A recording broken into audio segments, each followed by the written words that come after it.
В эфире Якутия-24, в студии Алексей Соколов. Здравствуйте. Директор школы, совершивший пьяное ДТП, вышел на свободу. За смерть двух молодых людей преступник понес наказание в 1,5 года. В Мирнинском районе главу поселка обвиняют в незаконном перечислении денежных средств. По версии следствия, бюджету нанесен ущерб в 21 миллион рублей. Представители Алроса посетили Нерюнгри, чтобы обсудить условия трудоустройства своих сотрудников в компанию «Колмар». В том числе осмотрели жилье. Минстрой России в Якутии запускает пилотный проект по переселению из ветхого жилья. Практику нашей республики далее будут применять по всей стране. В Алекминске возродят медвытрезвитель, чтобы бороться с пьяной преступностью. Место под объект уже определено. 500 миллионов рублей из бюджета республики выделено на новые механизмы по переселению из аварийного жилья. Якутию Фонд содействия реформированию ЖКХ заключили соглашение по реализации механизмов переселения граждан. Отметим, что в общей сложности предстоит переселить более 62 тысяч граждан. Напомним, что по поручению Владимира Путина с января 2019 года программа по переселению граждан из ветхого и аварийного жилья будет возобновлена. Минстрой России поддержал инициативу Егора Борисова реализовать в Якутии в этом году пилотный проект по переселению с применением новых механизмов, которые будут с будущего года растиражированы на всю страну. В Якутии ожидается рост реальных зарплат. Об этом сообщил сегодня исполняющий обязанности министра экономики Денис Белозеров в ходе заседания правительства республики. Повышение минимального размера оплаты труда обеспечит увеличение реальной зарплаты до 104,4%. Конституционный суд страны постановил, что северные надбавки и другие выплаты за работу в регионе должны начисляться работникам сверх МРОТа. Таким образом, работодатели обязаны увеличить минимальные гарантии в оплате труда. Для исполнения этого поручения республике необходимо дополнительно 4 миллиарда рублей. Проблема на сегодняшний день практически решена в бюджетной сфере. То есть это все будет, конечно же, учитываться при расчетах. Но эта проблема остается в отраслях народного хозяйства республики. И поручено Министерству экономики совместно с министерствами отработать по данному вопросу и внести предложение. Если мы понимаем, что люди, работающие в бюджетной сфере, должны обеспечиваться гарантированно за счет бюджета, то люди, работающие в предприятиях, они должны обеспечиваться за счет той деятельности, которая осуществляет предприятие. Нерюнгринский район с рабочим визитом посетила делегация компании «Алроса» из города Мирный. Основной целью представителей лидера по добыче алмазов в мире стало ознакомление с объектами мощнейшей угледобывающей компании в России «Колмар» и анализ возможного тесного сотрудничества. Чем еще порадовали угольщики мирнинцев, смотрите далее. Компания «Алроса» – это объединение алмазодобывающих производств, которое является мировым лидером и добывает 95% российских алмазов. В структуру входят 4 горно-обогатительных комбината на территории Якутии. Компания на сегодняшний день обладает огромным потенциалом и запасом кадров по множеству специализаций. В связи с чем было принято решение проанализировать потребность компании «Колмар» в нехватке кадров в связи с интенсивной динамикой развития и предложить возможное партнерство. Я была очень приятно удивлена тем, что, в общем, в нашем смысле наши производства практически одинаковые, потому что у нас присутствует тот же самый спектр горных работ, начиная от открытых, подземных, обогащения. И это, собственно говоря, радует в той части, что мы можем спокойно взаимодействовать, контактировать, обмениваться, возможно, персоналом, и это дает возможные пути роста для нашего взаимодействия.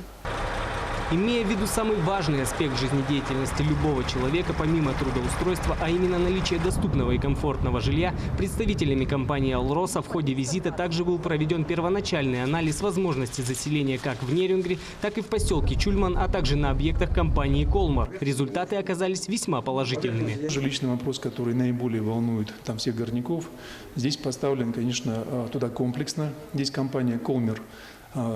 Они оказывают корпоративную поддержку для своих работников, компенсируют часть стоимости жилья для рабочих, для ИТР. Потом предоставляется общежитие как для семейных, так и для несемейных И потом мы взяли анализ динамики стоимости рынка жилья в городе Нерюнгри. Оказывается, что он в 2 раза ниже, чем у нас в городе Мирный. Стоит отметить также один из наиболее приятных моментов, который порадовал делегатов из Мирного. Это объекты социальной и общественной инфраструктуры, спортивные сооружения, объекты культуры, досуга и общественного пространства. Людей интересует именно не только работа, да? Люди не живут только работой. У них есть семьи, они занимаются спортом, у них есть свои планы. И вот, насколько мы увидели, в городе Нерюнгри абсолютно есть все для полноценной, интересной жизни. Также гостей впечатлил и сам вид города, его компактность и в то же время объемность, что не оставило уважаемых гостей равнодушными. Поэтому сегодня можно предположить долгосрочную партнерскую перспективу крупнейших компаний. Игорь Акимов, Вадим Барашков, Нерюнгри. «Алроса» оформила банковскую гарантию для получения субсидий на освоение верхнемунского месторождения. Гарантию на сумму свыше 8 миллиардов рублей дает банк ВТБ. Данные средства являются финансовым обеспечением, необходимым для получения «Алроса» субсидий на строительство технологического проезда в рамках инвестпроекта по освоению верхнемунского алмазного месторождения в Якутии. Первый транш субсидий в размере 1,3 миллиарда рублей компания получит уже в ближайшие дни. Экспедиция «Молодежь в промышленность Якутии» завершает работу в Алданском районе. Ребята познакомились с деятельностью золотодобывающих компаний, а также побывали на участках строительства газопровода. Тему продолжит Татьяна Вахнина. Припарковавшийся неудачно автобус застрял в сугробе. Впрочем, 2 десятка пассажиров с ситуацией справились быстро. На счет раз поднажали, на счет 2 налегли. Школьникам, участникам экспедиции «Молодежь Якутии в промышленности» силы не занимать. Простаивать нельзя. Объектов, на которых нужно побывать, много. А казус случился в самом начале маршрута. На участке Трассовом, где ведет разработку акционерная компания «Селекдар». Любому человеку, который хоть как-то знаком с предприятием или даже не знаком, будет интересно и есть что посмотреть. У нас, я как повторюсь, у нас полный производственный цикл. Какими способами ведутся разработки, сколько дней или недель занимает процесс от погрузки руды до выплавки золота, для чего нужна дробильная установка, сколько людей трудится на участках и есть ли среди них женщины, школьников интересовало все. Я жду море эмоций, чтобы в будущем в моей профессии распределиться. В экспедицию по промышленным предприятиям Якутии молодежь отправляется ежегодно. Как правило, десант приходится на весенние каникулы. В этом году в группу вошли школьники из 15 районов. Они планируют связать будущее со сферой промышленности или добычи. Профессиональное ориентирование является главной целью экспедиции. Да, вот я сам являюсь участником проекта «Молодежь Якутии в промышленность» 2011 года. И также ездил в составе экспедиции как участник и слушал внимательно, как рассказывают промышленники про свою трудовую деятельность. И выбрал путь промышленника. В Алданском районе экспедиция проведет 2 дня. Школьники ознакомятся с деятельностью крупных золотодобывающих предприятий и побывают на объектах компании «Трансгаз Томск». Татьяна Вахнина, Сергей Шипачев, Алдан.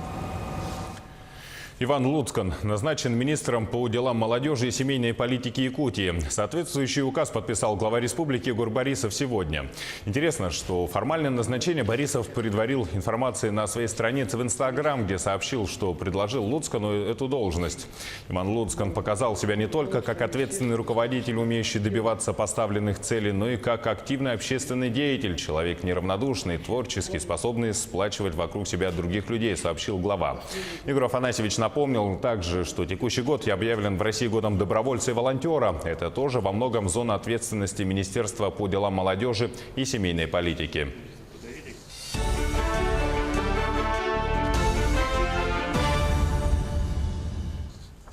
Часть Якутска сегодня вечером осталась без света. Как нам сообщили энергетики, на ГРЭС-2 вышла из строя одна из газотурбинных установок. Проводится переподключение подачи электричества с ГРЭС-1. Работая по нормативам, должны занять не более 40 минут.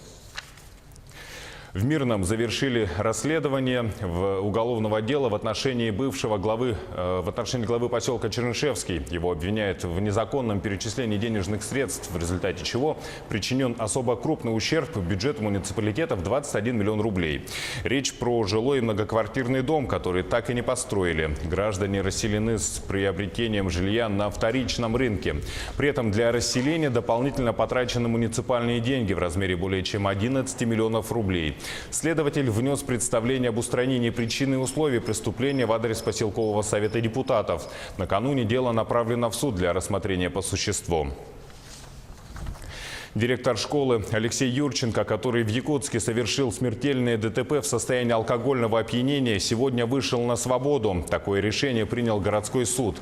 Итого, за смерть двух молодых людей обвиняемый отбыл наказание менее чем в 1,5 года.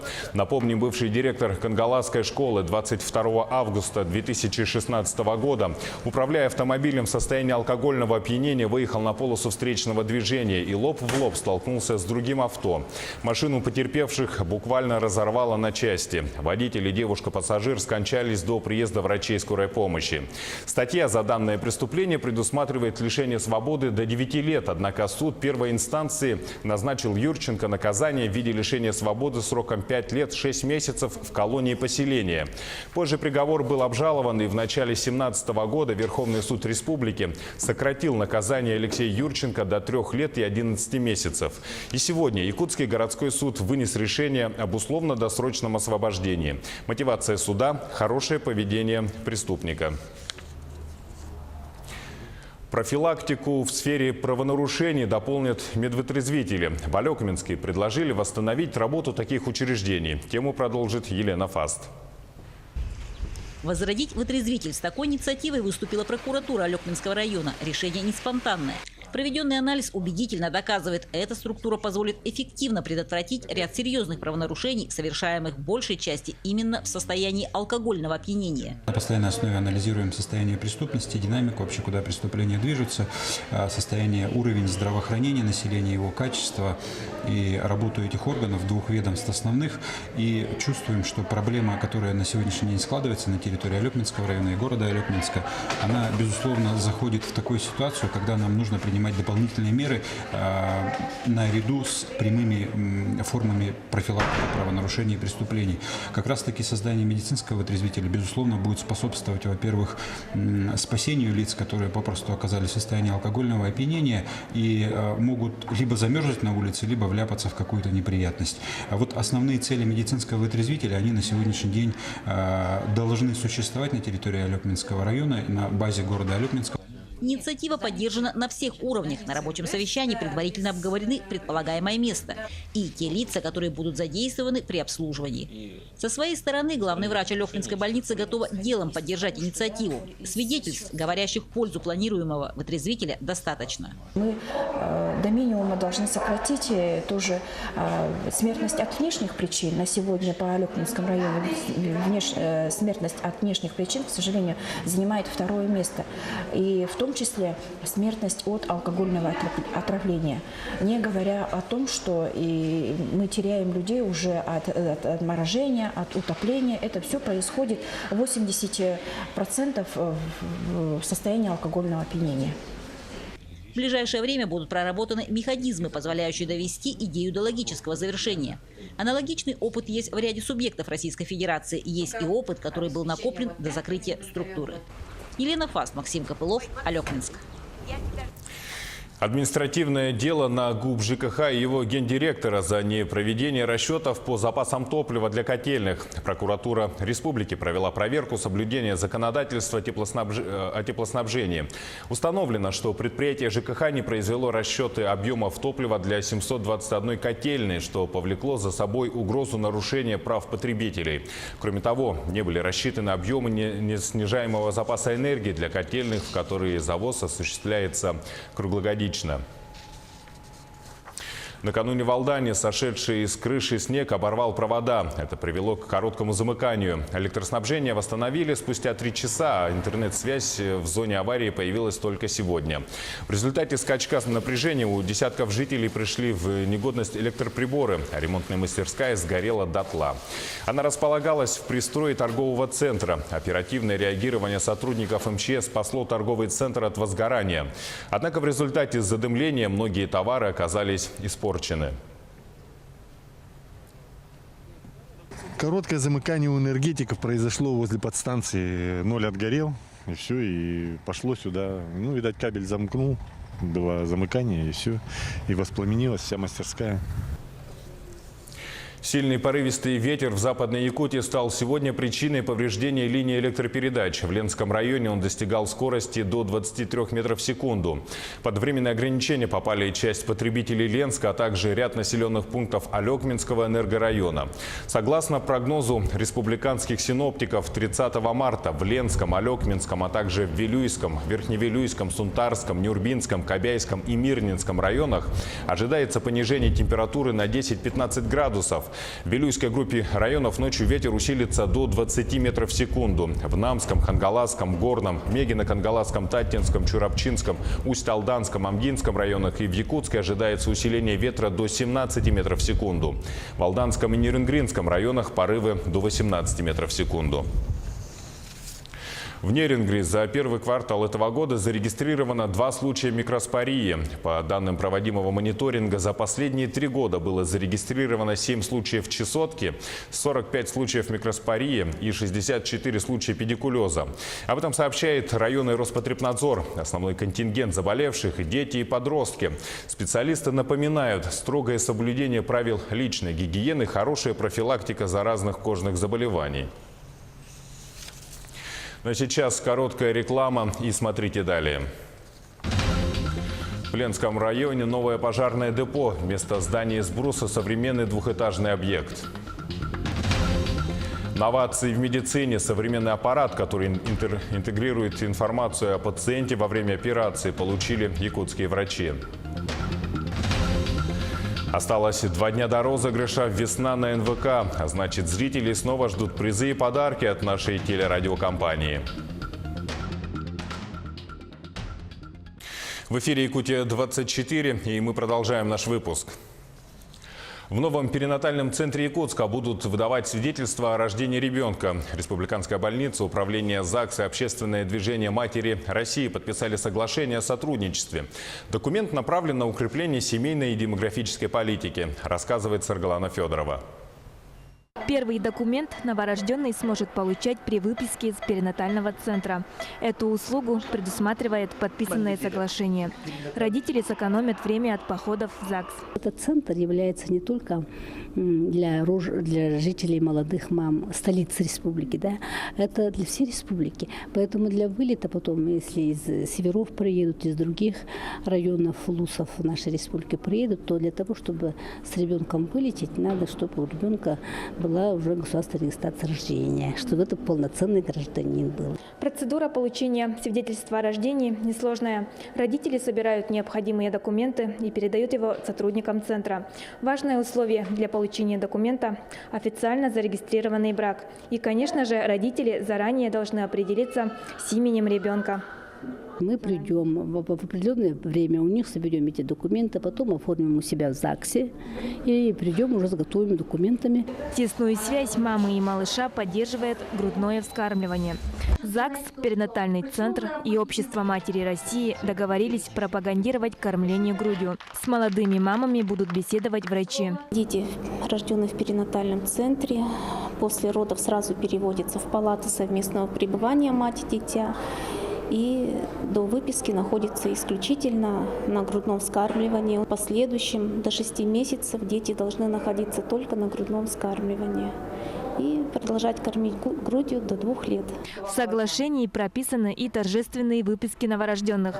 День семьи, матери, защиты детей, сына и дочери. В календаре множество дат. И когда будет придаваться такое большое значение вот таким торжественным выпискам, то они будут уже понимать, что это Не так-то просто, да, когда родить ребенка. Это уже ответственность. За 2 недели в перинатальном центре на свет появились 260 малышей. Первая торжественная выписка состоялась 16 марта во время открытия современного объекта. Следующая праздничная выписка пройдет 15 мая в Международный день семьи. Саргалана Федорова, Павел Пахомов, Якутск. Операции с применением современных технологий становятся доступными. В Якутске в республиканской больнице номер 2 установили новый аппарат «Мультиконсоль», который помогает интегрировать всю необходимую информацию о пациенте во время операции. С новаторством в медицине ознакомился Дмитрий Тымыров. Во время операции дорога каждая секунда. Теперь у персонала республиканской больницы номер 2 драгоценного времени будет больше. Новый аппарат содержит полную информацию о каждом пациенте. Для сбора данных нужно лишь нажать кнопку компьютерной мыши. В операционной оборудование закуплено с разных фирм. И чтобы эти оборудования, которые состоят не только в операционной, и за пределами операционной, это рентген-аппараты, компьютерный томограф, УЗИ-аппарат, ФГДС, магнитно-резонансный томограф, чтобы они были все вместе работали, мы купили такой аппарат. Выглядит процесс таким образом. У нас есть МРТ, КТ, снимки, которые делают и отправляют в архив. С этого архива мы можем достать любого пациента, который прошел в нашей больнице, и открыть и посмотреть сразу напрямую снимки. Рентгеновские снимки, МРТ-снимки и РКТ. Мультиконсоль – это как большой моноблок. Имеется компьютерный монитор, клавиатура и роллер, а вся информация выводится на экран. Аппарат произведен в Германии, и в европейской части она очень много используется. На сегодня персонал хирургического отделения больницы готов использовать новую технику. Обучение прошли почти все. Уже в ближайшее время аппарат будет пробовать на практике. Если он себя хорошо зарекомендует, то уже в этом году администрация больницы обещает закупить еще один. Дмитрий Тымыров, Владимир Павлов, Якутск. В поселке Витим состоялось торжественное открытие нового пожарного депо площадью 1500 квадратных метров. До того момента, как пожарные Витима переехали в новое здание, местное подразделение пожарной охраны располагалось в приспособленном одноэтажном здании из бруса 1972 года постройки. Сейчас же это двухэтажный объект имеет 4 автовхода и стоимостью депо 126 миллионов рублей. На эти деньги у пожарных появились гараж, сушка, обмундирование, узел ввода, вентиляционная камера, склад и спортивный зал. Брать пример с Ленского района предложил министр охраны природы республики Сахамин Афанасьев. Там 22 миллиона рублей предусмотрено из районного бюджета на экологию. В Ленске прошло выездное заседание коллегии Минохраны природы с промышленными предприятиями. Компания «Сургутнефтегаз» за 3 последних года выплатила Якутии 27 миллионов рублей за негативное воздействие на окружающую среду. На проведение природоохранных мероприятий, таких как рекультивация шламовых амбаров, строительство природоохранных объектов, ремонт и замена трубопроводов, было потрачено около 5,5 миллионов рублей. Мирнинские школьники примерили на себя различные профессии. В этом им помогла программа «7 шагов к успеху». Квест посетил наш собственный корреспондент в Мирном Евгений Тайтонов. Самоопределиться в выборе профессии мирнинским школьникам помогла квест-игра. Старшеклассники разделились на 10 команд. Каждая из них представляла свою школу. Ребятам предстояло пройти игровой маршрут, который состоял из 10 станций. Каждая станция представлена профессией, реализуемой в нашей школе. Дети пробуют себя в профессиях портной, парикмахер, маникюрша, слесарь по ремонту автомобилей, водитель категории Б и С, машинист, кооператоры В и ВМ и другие профессии. На каждой станции участники квест-игры получали задания на время. Например, члены этой команды пробуют себя в роли фотографа. Позируют, учатся постановке кадра, цвета, а также редактируют фото в программе Photoshop. А в другой команде учатся азам парикмахерского дела. Крутить локоны и плести косы приходится и парням. Каждый работает на командный результат. Все этапы были очень интересные, профессии все интересные, глаза разбегаются, не знаешь, куда пойти. Вот. И мы уже прошли как 7 этапов из 10. Все этапы, в принципе, были легкие. Так вот. Вот. И думаем, что следующие этапы тоже будут все нам по силам. Так вот.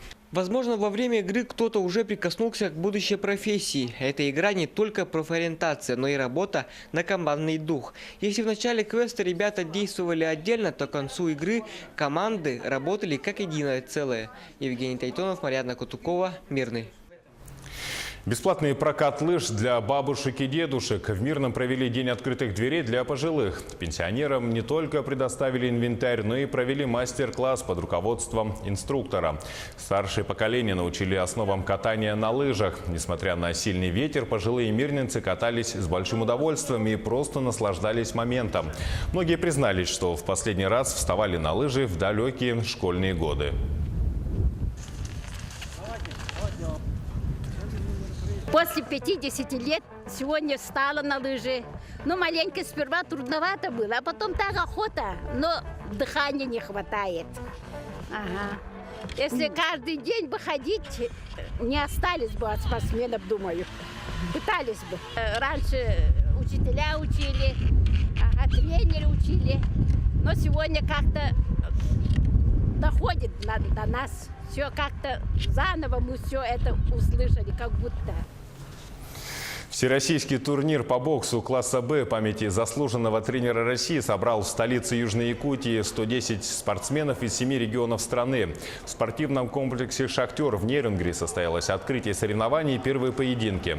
Турнир памяти Николая Размахнина, сделавшего огромный вклад в развитие бокса Южной Якутии, был организован по инициативе ДЮСШ «Триумф». В течение 3 дней боксеры встретятся на ринге, чтобы показать свое мастерство. Соревнования пройдут среди юношей и девушек в 3 возрастных подгруппах. Победители турнира получат звание кандидатов в мастера спорта. Мы будем следить за спортивными баталиями в Нерюнгри. Осталось 2 дня до розыгрыша «Весна на НВК». А значит, зрителей снова ждут призы и подарки. Самые главные – это мотоцикл, баня, беседка и многое другое. Первая праздничная «Весна» на канале состоялась в прошлом году. Тогда обладательницей главного приза стала Тамара Лыхина. В гости к ней отправилась наша съемочная группа.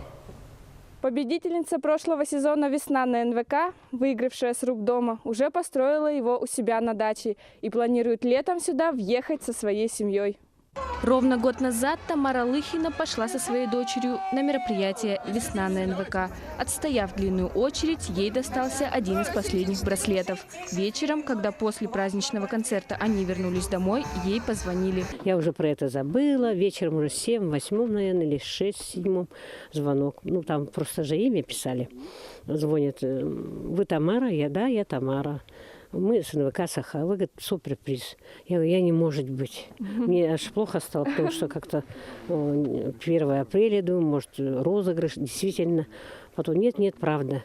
Тамара – жительница Якутска, работает дворником в детском саду. В свою победу долго не могла поверить. В лотереях и розыгрышах никогда не выигрывала. Хотя накануне «Весны» на НВК увидела необычный сон, поэтому и решила участвовать в розыгрыше. На даче место есть, мечтали о доме, но чтобы так повезло, ну, не думала даже. Очень обрадовалась. Так что девочки, мужчины, жители города Якутска, прошу приобрести билеты, чтобы выиграть что-то. Выигрыш хороший будет, весенний, опять на НВК «Саха». Всего один браслет решил судьбу Тамары. В этом году женщина намерена выиграть еще призы. Купила целых 4 брелока. А вдруг повезет? А вдруг я веранду выиграю? А вдруг я сруб бани выиграю? Или одежду якутскую? Нынешняя акция состоится также 1 апреля, но на этот раз перед зданием НВК «Саха». Наших телезрителей ждут еще больше призов и сюрпризов. Кристина Якупова, Павел Пахомов, Якутск.